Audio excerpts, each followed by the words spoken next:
निगम उपदेश साधक मान प्रति लक्ष्य स्थिर कर। तुम्हें माने ठीक ठीक कौन चाह अर्थात तुम मानकर लक्ष्य कौन ताहा जदि निजे निजे निर्वाचन करने को इच्छा करुछ बेस ताहा कर। लक्ष्य ठीक है पर मो निकट को आस मुझे तुम मान साधन प्रणाली कथा कहीदेवी। आउ जो मैंने निजे निजे विचार करने को चाहूना कि विचार करने को जो मैंने अक्षम से मुझे लक्ष्य कथा कहीदेवी बिना विचार निष्ठार सहित ताहा प्रतिपालन करने को हेब।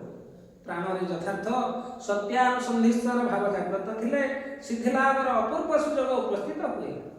बस लक्ष्य तो बाहर नहीं जेतेबेले जेउ अवस्था रहिबो अंतर्लक्ष्य ठीक रखी नाम धरी पड़ी थाओ।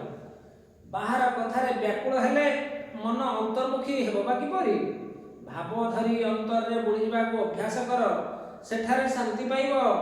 बस एकमात्र जप द्वारा सर्वार्थ सिद्ध होई पारे।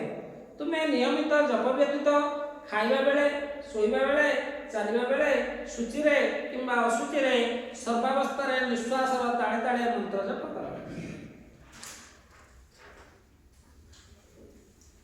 बस चिरदिन ही तुम बाह्य साधन प्रति आकर्षण ए तुम अधिक क्षति होची मते विश्वास कर पारना। सिद्धिर मूल साधना नुहे सिद्धि गुरु कृपा सापेक्ष साधना उपलक्ष्य मात्र कृपा व्यतीत गति नहीं। चंचल मनर वशवर्ती होई नित्य नूतन पद्धति कल्पना करने नित्यानंत भ्रमात्मक उद्देश्य और लक्ष्य नित्य परिवर्तन कले कहीं केवे लक्ष्य स्थल में पहुंची पारती नहीं। मन भितर नाना प्रकार विचार करी धैर्यच्युत हुआ नहीं। प्राणर आकांक्षा बुझी पथधर। बस मन जेपरी तुमको प्रतारित न करे